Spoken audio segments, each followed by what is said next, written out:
Thank you very much, Dan. That was just beautiful. Good morning, everyone. To those of you who are here in the sanctuary and to those of you who are joining us virtually. Good morning. It is my pleasure to welcome you to the Unitarian Universalist congregation of Flint. Our ministers are the Reverends Lynn and Jerry Kerr, and they're back from vacation, celebrating their wedding anniversary, and they'll be back in the pulpit next week. Lynn will. Our guest presenter today is one of our very own, Charles Thomas, and he's one of the reasons why I stay in this faith tradition.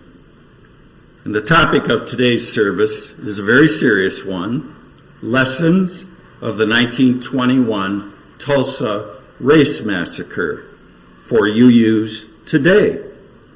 My name is Harold Ford, and I'm going to serve as the worship associate for this morning's service. Our musicians are, as I just mentioned, Dan Garrix on the piano and Justin Ford. We also have the privilege of a reading by Jennifer Myers, the wife of Charles. Much thanks to Tim Stiles and Larry Pobosic, who are handling the technology chores this morning.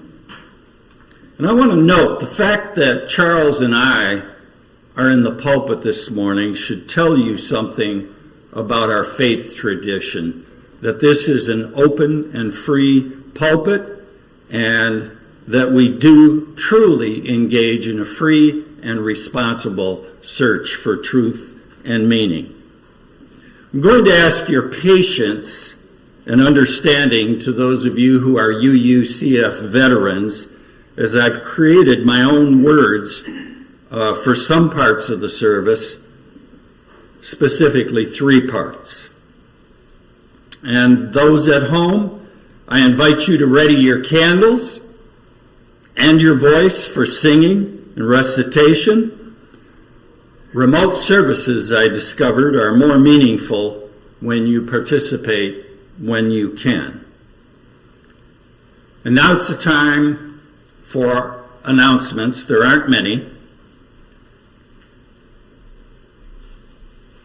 The Saturday social meetings, as you might guess, are no longer happening the remainder of this calendar year.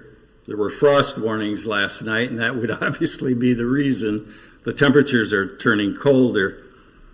Outdoor work parties, though, do happen on second Saturdays, 9 to noon, and I know that the John Straw and John Helsum would appreciate your help. The next one will be Saturday, November 13. Some work is performed outside and some work is performed inside as well. I can't say it enough. Congratulations again to the ordination of Reverend Jerry Kerr, which happened a few Sundays ago.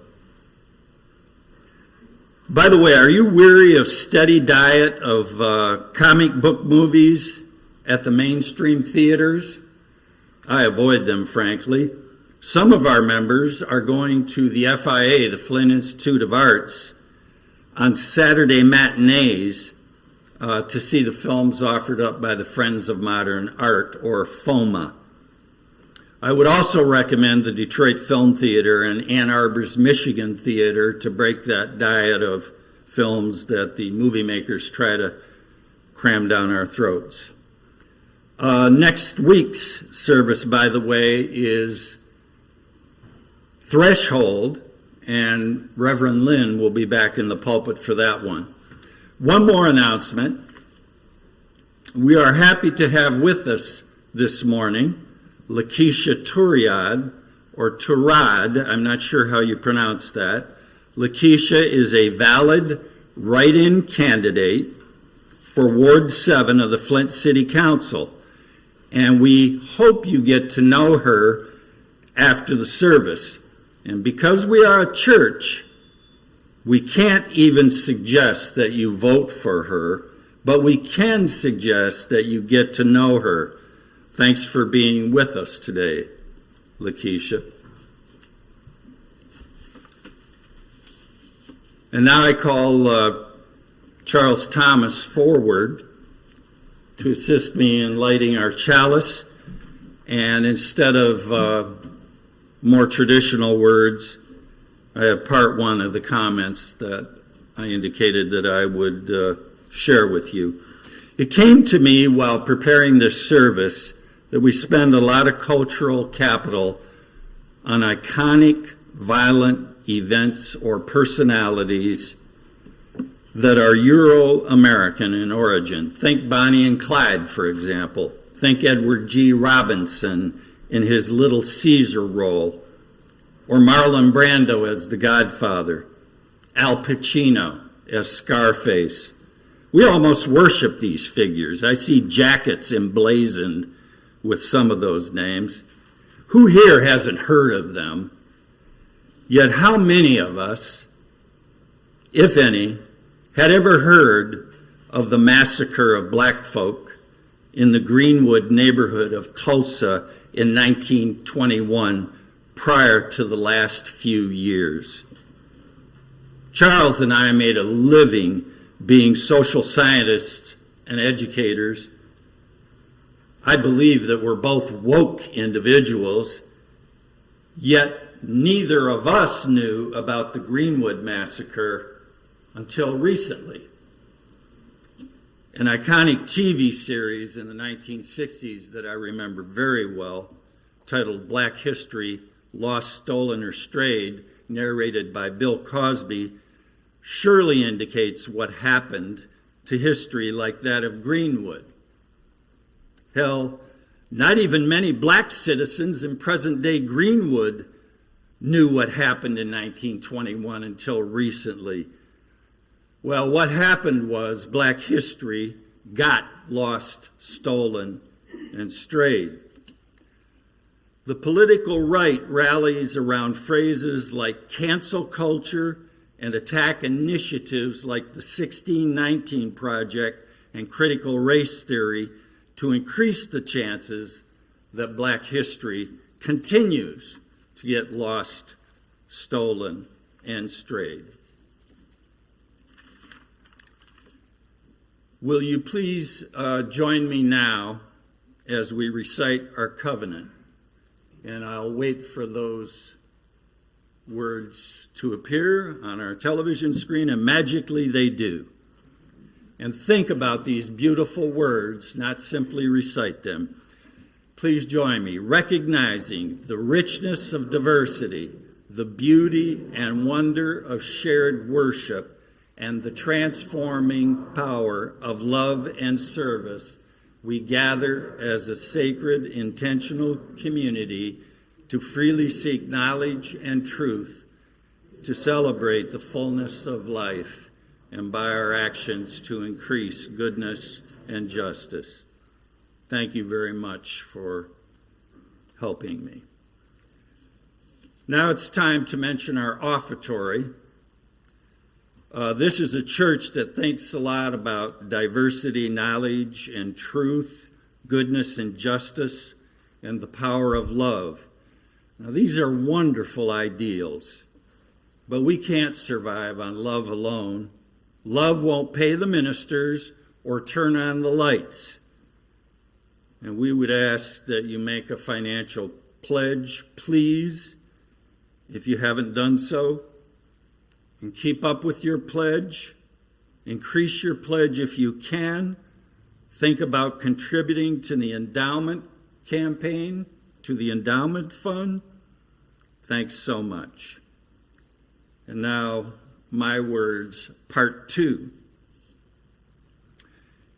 Arizona's state government under Republican majority control just recently signed into law legislation that bans CRT, or critical race theory. That's a phrase that people on the right came up with. I'd like to rebrand CRT as critical race truth.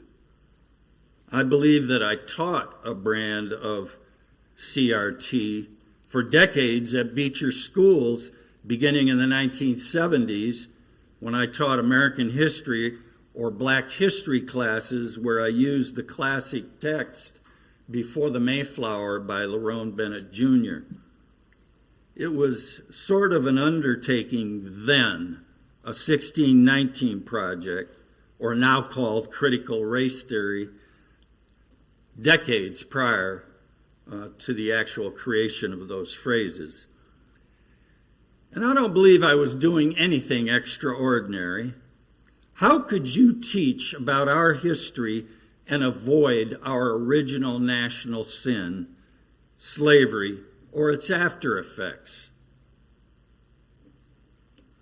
Have you ever heard these right-leaning political forces in this country ever scream about the lack of attention given to race relations in American history in any decade, about Black history lost, stolen, or strayed? Of course not. Crickets, silence. And to those folks I say, just step aside, please, as this nation transitions to majority-minority by the middle of this century. After all, that's what the ascension of an unprepared, barely literate New York businessman into our nation's Oval Office was mostly about. And now we'll watch some audio-visual clips that will introduce further our topic today.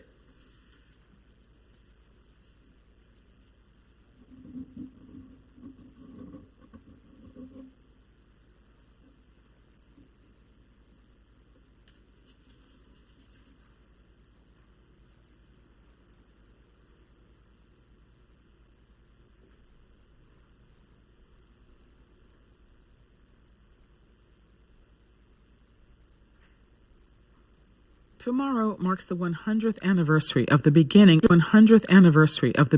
of the Tulsa Race Massacre, one of this country's worst recorded incidents of racial violence. Starting on May 31st, 1921, an armed white mob aided by complicit or complacent officials killed as many as 300 men, women, and children in the area known as Black Wall Street, burning it to the ground. Numerous events are taking place this long weekend to mark the centennial, although disputes arose. One particularly high-profile event was canceled, reportedly in a disagreement over compensation for 3 elderly survivors who were supposed to take part. But other events are proceeding, and there are lots of opportunities to learn more about this traumatic but consequential moment, including numerous TV projects. NPR TV critic Eric Deggans has picked 3 documentaries which he says you should not miss. For a long time, the Tulsa Race Massacre was the attack America forgot.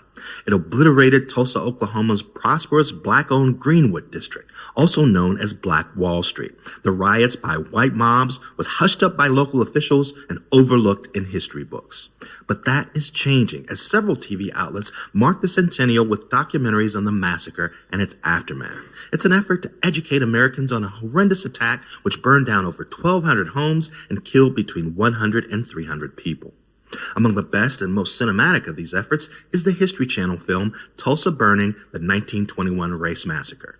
Co-directed by Emmy winner Stanley Nelson and executive produced by NBA star Russell Westbrook, this film opens with Reverend Robert Turner, pastor of historic Vernon AME Church, who regularly visits Tulsa's City Hall with a Bible and a bullhorn, reminding residents of the atrocity.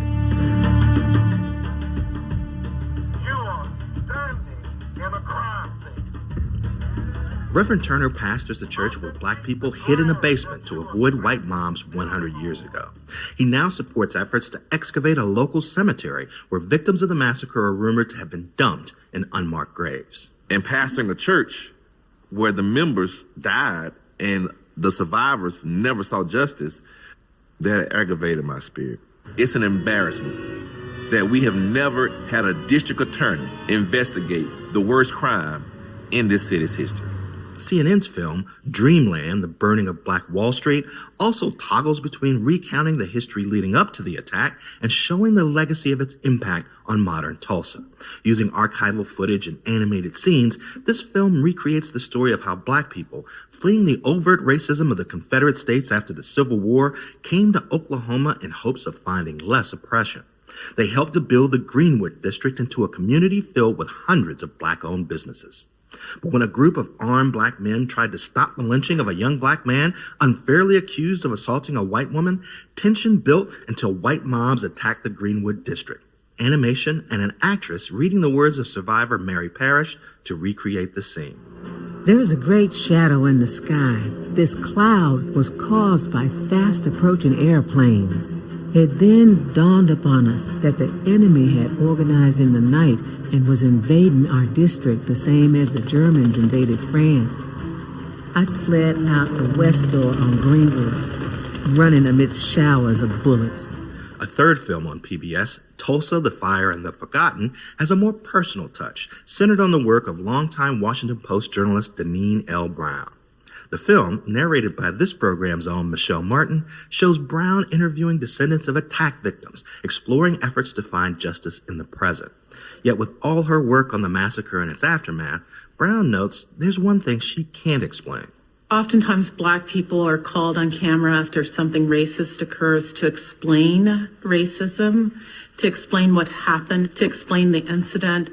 But I can't explain why white people hate black people so much. After watching these three excellent films, viewers still may not understand exactly why this hatred exists, but they will learn just how deadly and how far-reaching unchecked racism can be. I'm Eric Deggans.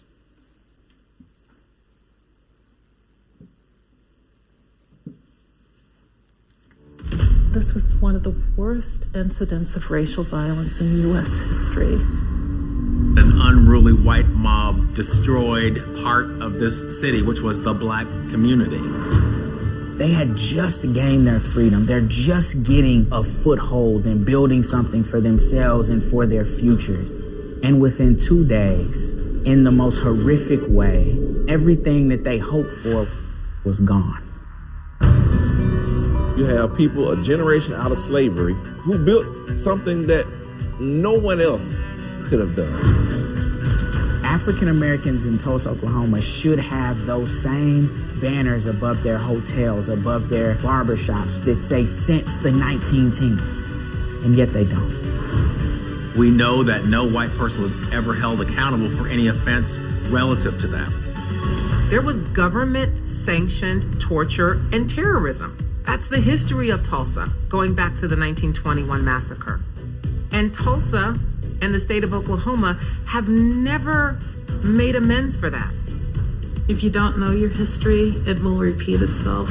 Well, it's repeating itself. It is terrifying because you realize that it could happen today. The militia represented Saturday before last is the exact same mob that was represented in 1921 when the massacre took place. I guess the great hope is that this will never happen again if you tell the story. But until they obtain justice for this massacre, there can't be healing.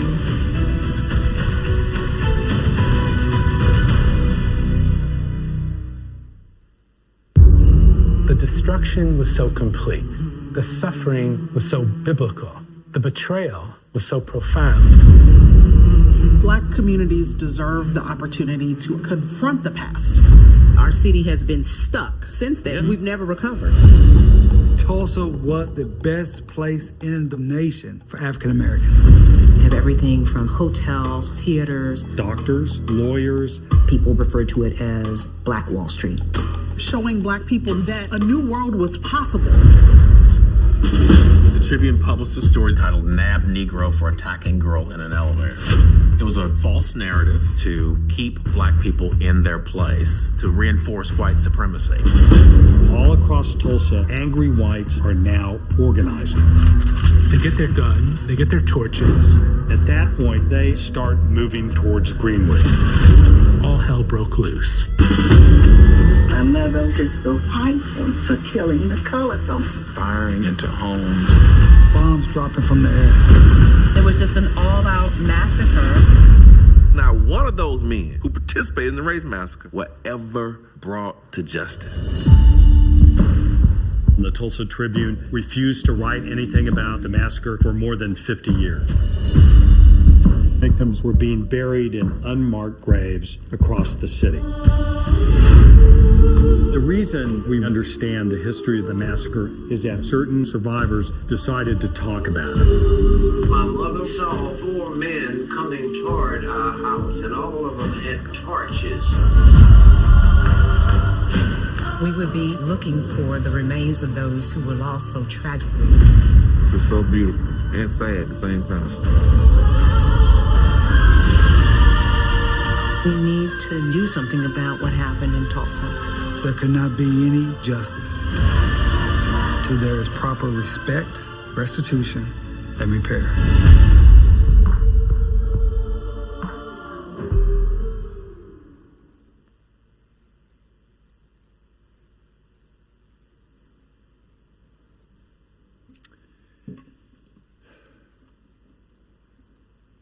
Those film clips, that story touches me emotionally.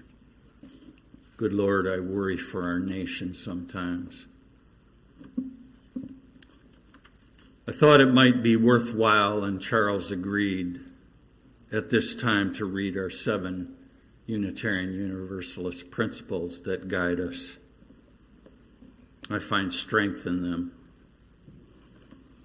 Number 1, the Unitarian Universalist covenant to affirm and promote the inherent worth and dignity of every person.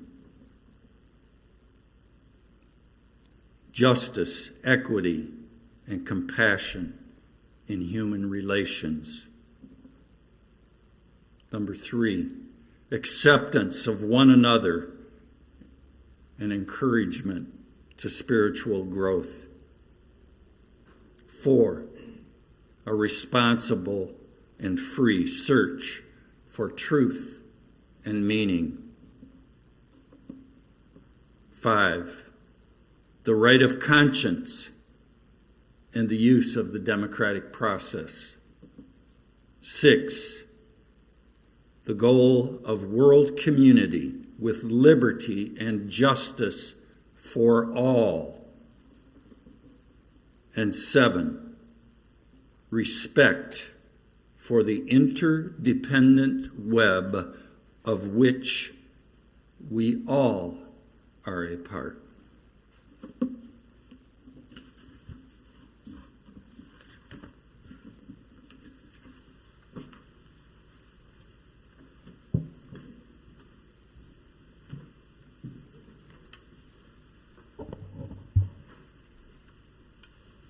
This is a song written by a gentleman from Chicago who wore a hat like this, Curtis Mayfield.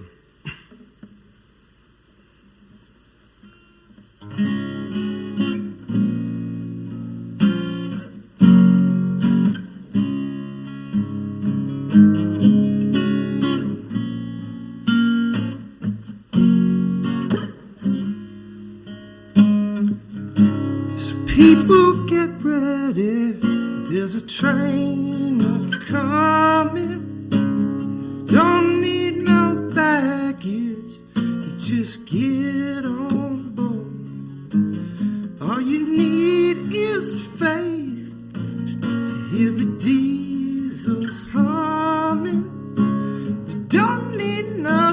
scared.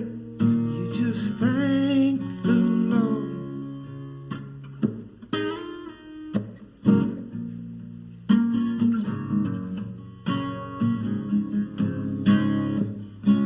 People get ready for the train to Jordan, picking up passengers coast to coast.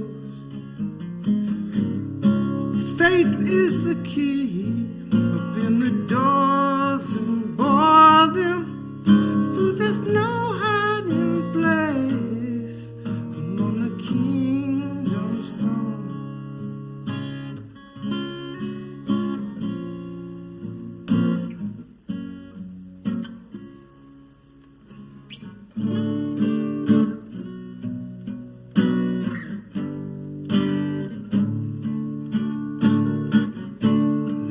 Ain't no room for the hopeless sinner who would hurt all mankind just to save his own. Believe me now, have pity on those the chances grow thinner, for there's no hiding place against the kingdom's throne.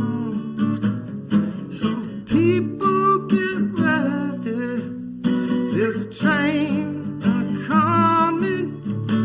You don't need no baggage, you just get on board. All you need is faith to hear the diesels humming. You don't need no ticket, you just thank the Lord.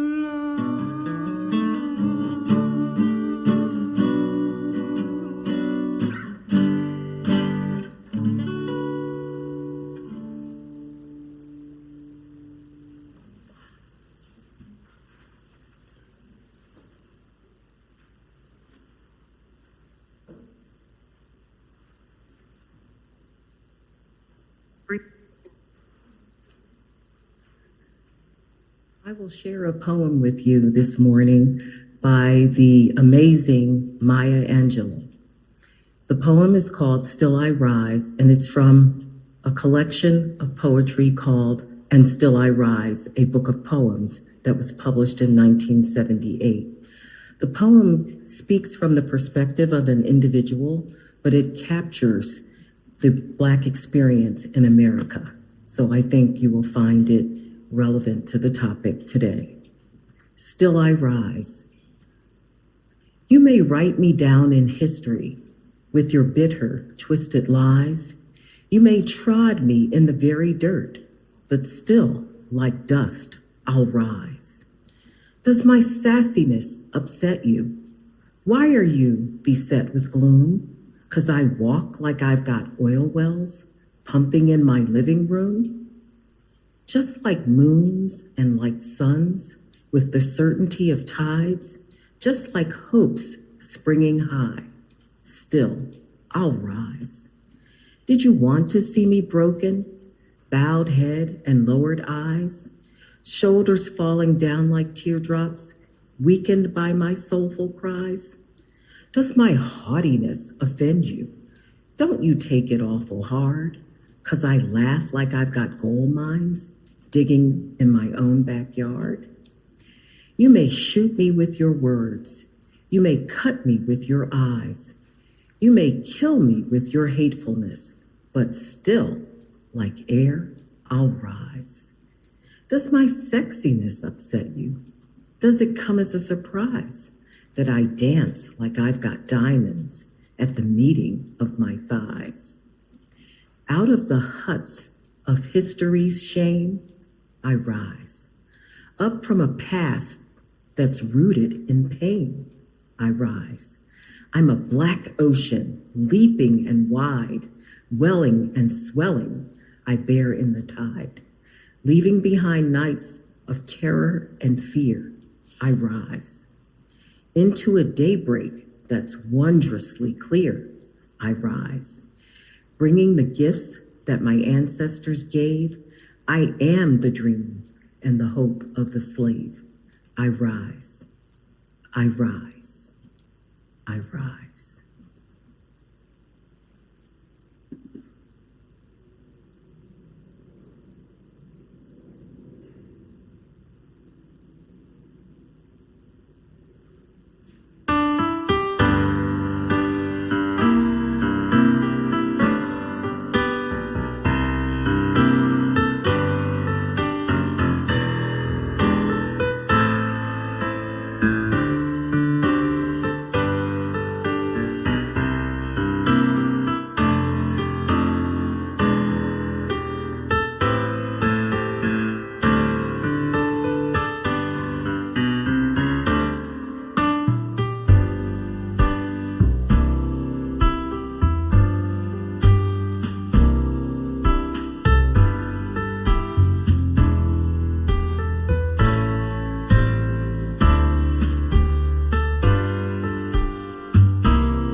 Morning. I'm titling my message to you today, Lessons of the 1921 Tulsa Race Massacre for Unitarian Universalists Today. I want to begin with some comments about gratitude and about goals. First, about gratitude, I want to offer special thanks to all who contributed to the earlier July 25th version of this service and to those who contributed to today's October 24th version of this service. The July 25th version of the service was recorded but cannot be presented due to technical difficulties. But since the service deals with the long-standing problem of racism still facing our society now, we felt the service remained relevant to present-day concerns. We need to learn and to talk about the history contained in today's message. I want then to thank Harold Ford and Sue Kinsey, who each played major roles in shaping today's service and making today's service possible, and my wife Jennifer, who helped me in working on this from start to finish. I want to thank Dan Garrix and Justin Ford for vital musical contributions. I want to thank all those working behind the scenes, especially David Clement, Thorpe Saxton, Larry Pavosic, Tim Stiles, Christina Lakey, and our co-minister, Jerry Kerr. Their contributions behind the scenes made all of this today possible, and I'm very grateful to their work. I'm also grateful for many excellent documentaries and webinars and articles I consulted in preparing this message today.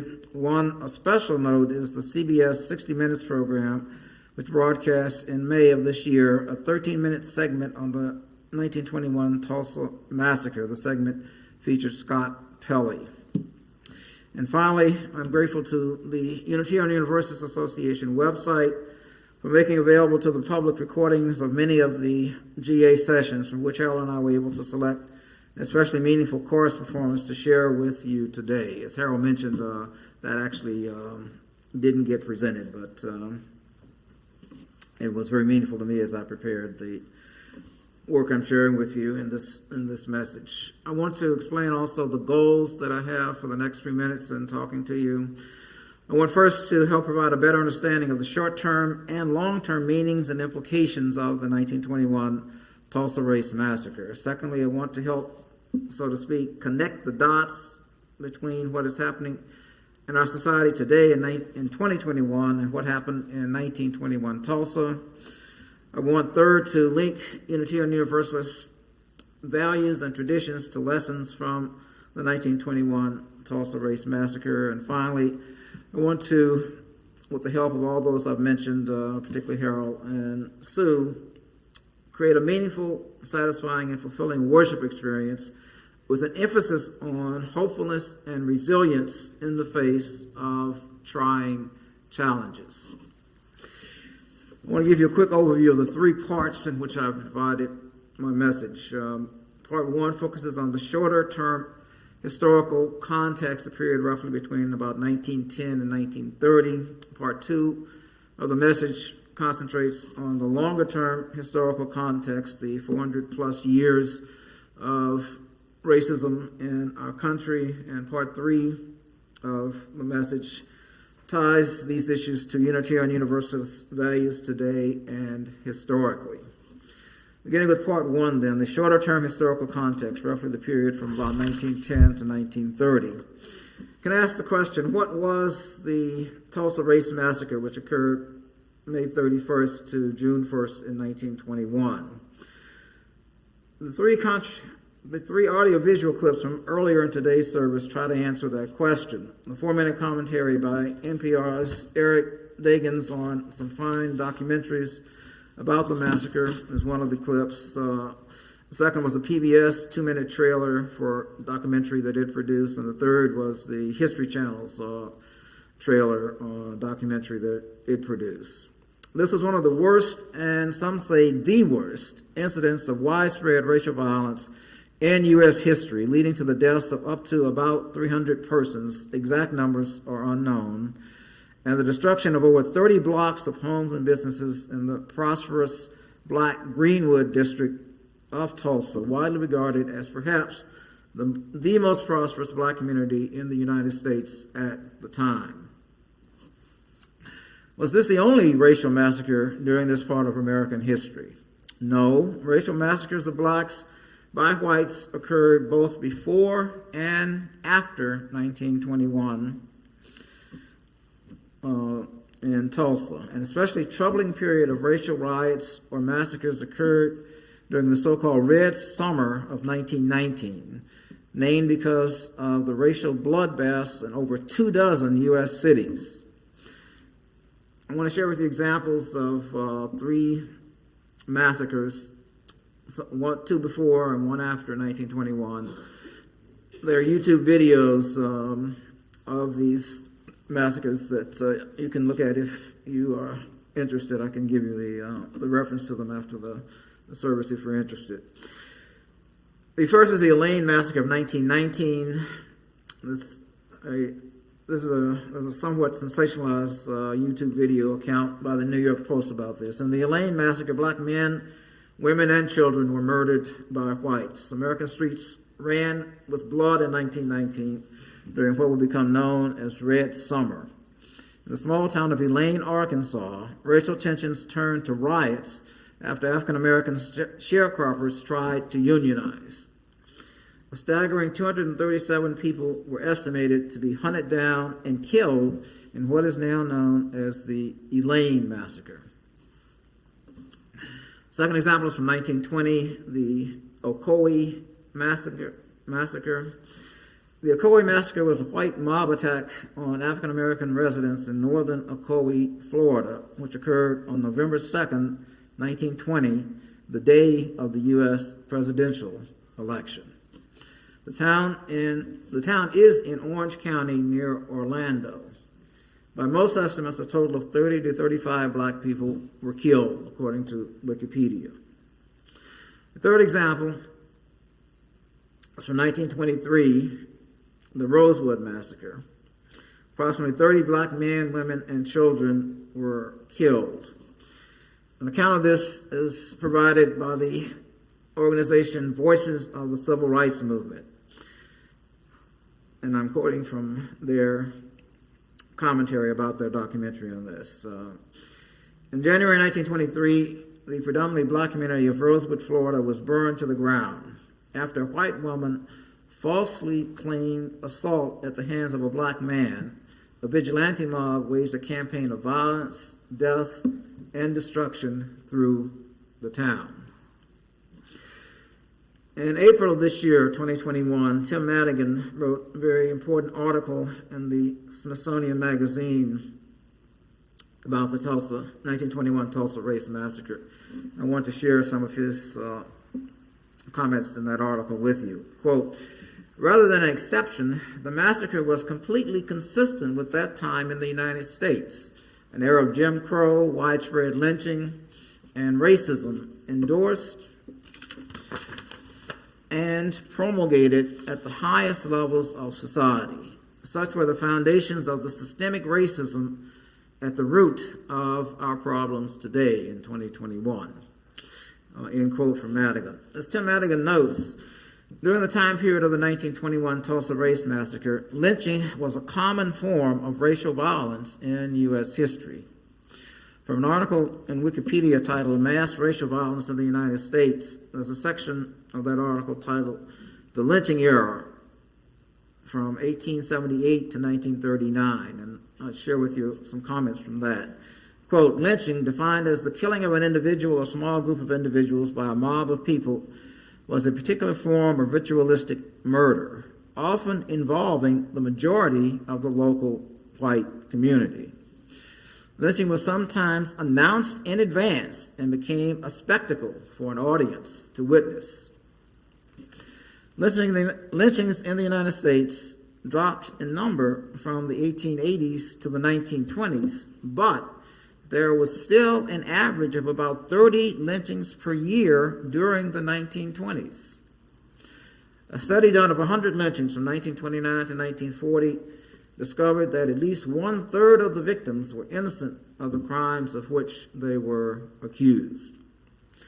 Racial and ethnic cleansing took place on a large scale in this time period, particularly towards Native Americans who were forced off their land and relocated to reservations.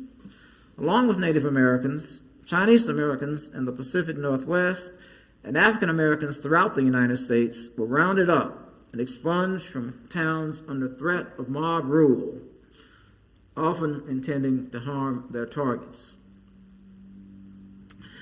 Why don't we know more about this very significant event in U.S. history, the 1921 Tulsa Race Massacre? As Harold mentioned earlier, both he and I taught race relations and history and sociology of race in this country, and we knew nothing about this until very, very recently. Why was that? Even people working in this area knew very little about this. Well, these are some of the reasons. Whites in Tulsa wanted to cover up the massacre because it was bad publicity for the city and for the business interests in the city. Also, whites engaged in a deliberate, systematic, widespread, and largely successful effort to wipe memory of the event from history. Third, since the 1980s, spurred by the work of the scholar Scott Ellsworth at the University of Michigan, Ann Arbor, this history has been coming again to light. If it wasn't for the work of Scott Ellsworth, we probably even still today in 2021 wouldn't know a lot of this history. Blacks in Tulsa were threatened with another attack if they talked openly about the massacre. That's another reason that we knew little about this for so long. As Harold pointed out, even blacks growing up in Greenwood knew very little, if anything, about this until recently. Many blacks were too traumatized to want to revisit these horrible memories. Like older persons who survived experiences in Native American so-called boarding schools, or survivors of the Holocaust, or of concentration camps in which Japanese Americans were held during World War II. In other words, people who went through this were so traumatized that they really didn't even want to talk to anybody about this. So these are some of the reasons that we don't know much about this and haven't known much about it until very recently. Why was it so important to whites in Tulsa in 1921 to express such hostility, rage, and hatred toward blacks that they would massacre innocent black men, women, and children? Analysts of and commentators on the Tulsa Race Massacre and other events like it have pointed out white envy and jealousy of the success and prosperity of the Greenwood black community in Tulsa, commonly called at the time the Black Wall Street, as you've learned, as significant motivating factors driving the white rage.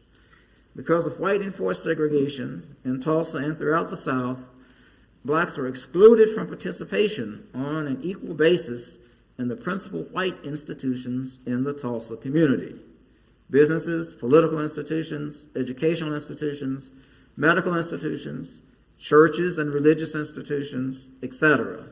The list goes on and on. Segregation was enforced with demeaning reminders, such as whites-only signs, that blacks were viewed as an inferior race that was not good enough to use white drinking fountains, to eat at white restaurants, to be treated equally at white hospitals, to attend white schools, etc., etc. Because of segregation enforced by whites, blacks created their own institutions, businesses, hospitals, churches, educational institutions, and were served by black doctors, lawyers, teachers, business owners, etc. This was true not only in Tulsa, but throughout the South. In the era of segregation, because they couldn't participate equally in white mainstream institutions in most or all communities, blacks created their own institutions, which became successful. An example of this I'll share with you is from my own personal story of growing up in Nashville, Tennessee in the 1950s and 1960s. Jefferson Street in Nashville, later during the era of segregation in the South, was like the Greenwood district in Tulsa in 1921. As you drove down Jefferson Street, you would see Fisk University. Both my mother and my sister earned their bachelor's degrees at Fisk University, one of the most well-known and prominent HB, historically black colleges and universities for many, many years. Another very well-known black college was Tennessee State University, from which my father got his bachelor's degree, and it was also on Jefferson Street. Harry Medical College, which for many years trained nearly all the black doctors in the United States, was also on Jefferson Street. My own father and his brothers and a sister owned drugstores and a grocery store on Jefferson Street. There were numerous other black-owned businesses and institutions on Jefferson Street, such as dry cleaners, churches, barbershops, restaurants, a movie theater, funeral homes, taxi companies, etc., and numerous black professionals, such as doctors, lawyers, teachers, etc. In Tulsa in 1921, the outstanding success of blacks in the Greenwood district inspired envy among whites. That success strongly challenged the notion of white superiority. If blacks really were an inferior race, how could one explain that they were so successful in creating such a prosperous community? How could a truly inferior race manage to do this? Thus, when circumstances provided, whites the opportunity to destroy the thriving black community, they enthusiastically took this opportunity. I want to turn to part two of my message, the longer-term historical context of 400 years or more. What does this 1921 Tulsa event represent in terms of the broader context, 400-plus years of American history around race relations? The issue today, and going back to the time our country was founded, and including the period when the 1921 Tulsa Race Massacre took place, is white supremacy. Powerful whites, in ways large and small, have spread and attempted to enforce a belief that whites are a race superior to all others and deserving of white privilege in most or all avenues of society. The past several General Assemblies of the Unitarian Universalist Association, our church denomination's annual national meeting, has strongly opposed white supremacy. Unitarian Universalists and many other whites who do not accept this doctrine of white supremacy and who believe in racial equality and racial justice have for generations and continue today to oppose white supremacy. This is illustrated in Harold Ford's earlier reading in our service today of our 7 UU principles. You can clearly see that they stand squarely opposed to white supremacy. The markers of white supremacy are everywhere evident in our society today in 2021, however. Tulsa in 1921 was one of the most dramatic examples of the effects of white supremacy, but problems related to the false doctrine of white supremacy continue to exist in our country today. Think, for example, of what is happening in 2021. We see widespread police shootings of unarmed blacks. We see voter suppression, the black-white wealth gap, discrimination in employment and housing, racial health disparities, mass incarceration of blacks and other racial minorities, etc., etc. I want to turn now to part 3 of my message, tying all of this to Unitarian Universalist values today and historically. The 1921 Tulsa Race Massacre was a major example of the existence of evil in our society and in our world. Most or all of the major religions of the world grapple with the question of how to explain and respond to the existence of evil in the world. For example, one question that is often asked is, if God is good, how could a good God allow evil to exist in the world? Unitarian Universalists and other religious groups, as well as some non-religious groups, emphasize that in the face of evil and injustice, which do exist, people of faith and goodwill must stand up for values of hope, for a better society and a better future, for justice and equality, and celebrate the good in humanity while acknowledging the potential for human evil. The various musical selections in today's service and the Maya Angelou poem read by my wife Jennifer Myers emphasize the good in us as humans, our resilience and ability to rebuild after loss, and our commitment to the struggle to overcome evil with good and with justice. This struggle to create a more just and a better world is ongoing and will continue for the rest of each of our lives. In the future, as in the past, we will see some notable progress and suffer some major setbacks in this quest to help create a better and fairer world. But we can see that, despite the horrendous problems that still face us, over time and during my lifetime, our society has gotten significantly better in some major ways.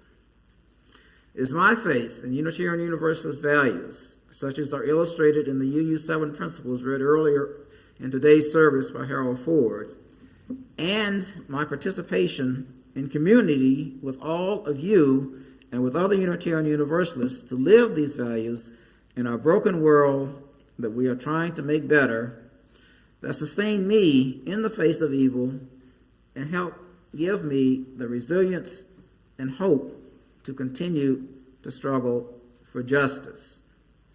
Thank you, all of you. And in conclusion, thank you for the opportunity to share with you today. I hope you found something in my ideas which you experience as offering sustenance.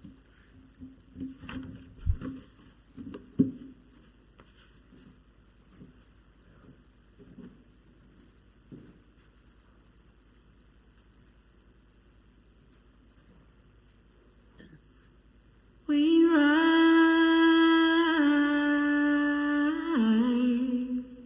humbly hearted, rise,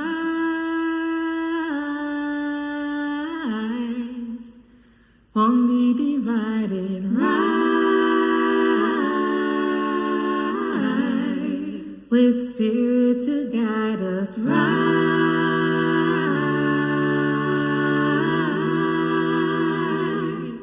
in hope, in prayer, we find ourselves here, in hope, in prayer, we're right here, in hope, in prayer, we find ourselves here, in hope, in prayer, we're right here, and we rise,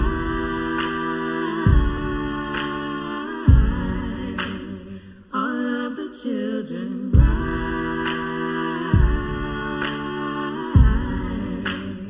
elders with wisdom rise, ancestors surround us rise,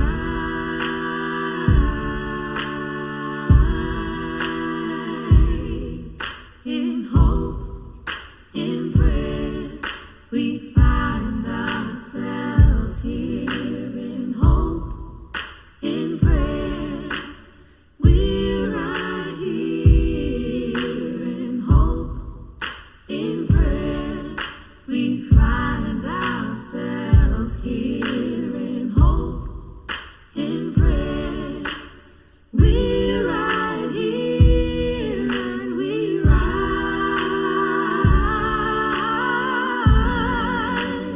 up from the wreckage, rise, with tears and we'll carry, rise, fighting for life we rise,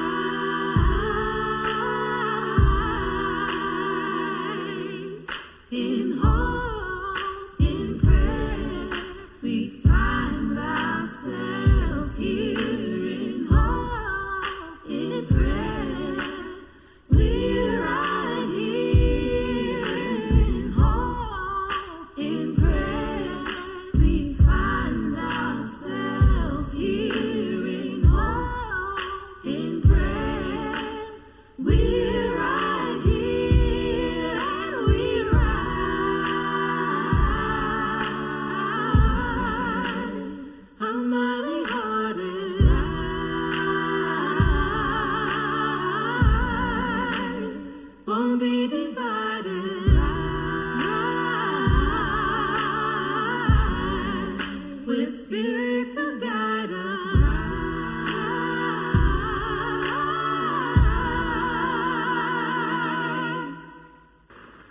Let us rise up tonight with a greater readiness. Let us stand with a greater determination.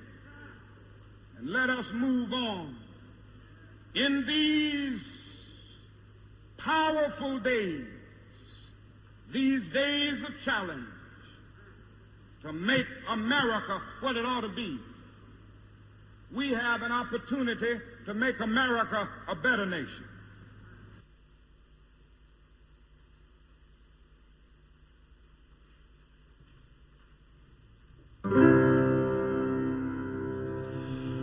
We'll build a land where we bind up the broken.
a spirit once faint and once weak, where like oaks of righteousness stand her people.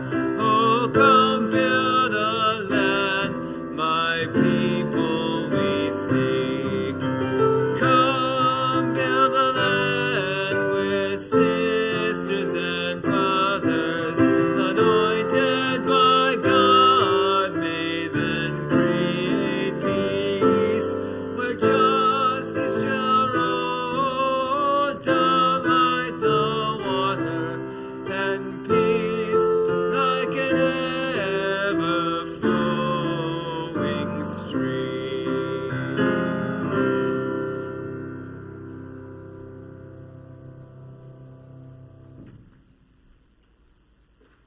We'll now extinguish our chalice in two parts, two brief parts. Some comments from me, part 3, and then our traditional words. According to a report in the July 12, 2021 Detroit Free Press, 17 states had passed laws at that point in 2021 to tighten voter laws. They've passed more than 24 of these so far. And the United States Supreme Court has more or less sanctioned these new laws with their 6-3 decision in an Arizona case. These laws are likely to have a disproportionate effect on black and brown communities in suppressing access to the ballot. It is consistent with our Unitarian Universalist values, including our 7 principles, to honestly reckon with our past and oppose laws like those I've just mentioned. And I invite Charles forward now to extinguish the chalice, and I invite you to join me in saying our traditional words. We extinguish this flame, but not the light of truth, the warmth of community, or the fire of commitment. These we carry in our hearts until we are together again. And I also invite you to join in our closing song. I'm sure that many, if not all of you, know the lyrics.